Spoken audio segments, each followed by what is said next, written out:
রাজশাহীর গোদাগাড়ে চর আষাঢ়িয়াদহ, পদ্মার বুক চিরে চলে নৌকা। এই চরেই কোথাও সবুজ ফসলের মাঠ, কোথাও নদী ভাঙনের ক্ষতচিহ্ন। পদ্মা নদী ঘিরেই সেখানকার মানুষের জীবন ও জীবিকা। সেই পদ্মাই কখনো হয়ে ওঠে তাদের জন্য আতঙ্কের।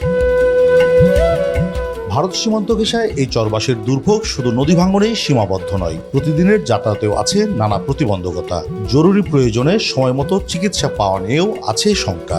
বিদ্যুৎ ও অন্যান্য নাগরিক সুবিধার ঘাটতি চরবাসীর জীবনকে করে তুলেছে দুর্বিষহ। আমাদের চর এলাকায় বিষয় হচ্ছে 1 নম্বর হচ্ছে যে বাঁধ, 2 নম্বর হচ্ছে যে আমাদের কারেন্ট মানে বিদ্যুৎ, 3 নম্বর হচ্ছে একটা মানে কলেজ আছে না, এই মেডিকেল আছে, ডাক্তার নাই। আমাদের দেশে কোনো ডাক্তার নাই, কোনো সিজারের কোনো ব্যবস্থা নাই। ওদের যা রাস্তায় নিতে হয় আমরা অ্যাম্বুলেন্স ভাড়া করে। আমাদের যে নৌকারতে একটা ধর এমন হয় নৌকার পরে বাচ্চা হয়ে যায়। মেডিকেল হাসপাতাল সব কিছু যোগাযোগ হলে আমাদের একটা ভালো হয়।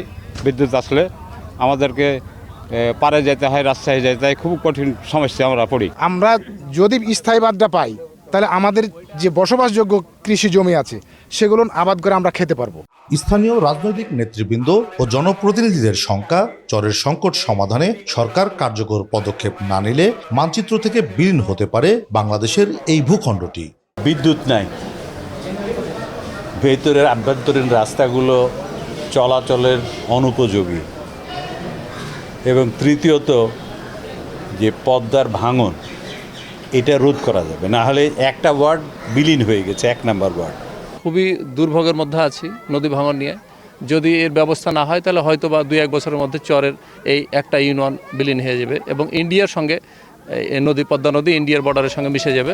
চরাঞ্চলের মানুষের সমস্যাগুলো চিহ্নিত করে প্রয়োজনীয় প্রকল্প নেওয়া হচ্ছে বলে জানিয়েছে পানি উন্নয়ন বোর্ড ও বিদ্যুৎ সরবরাহকারী প্রতিষ্ঠান নেসকো।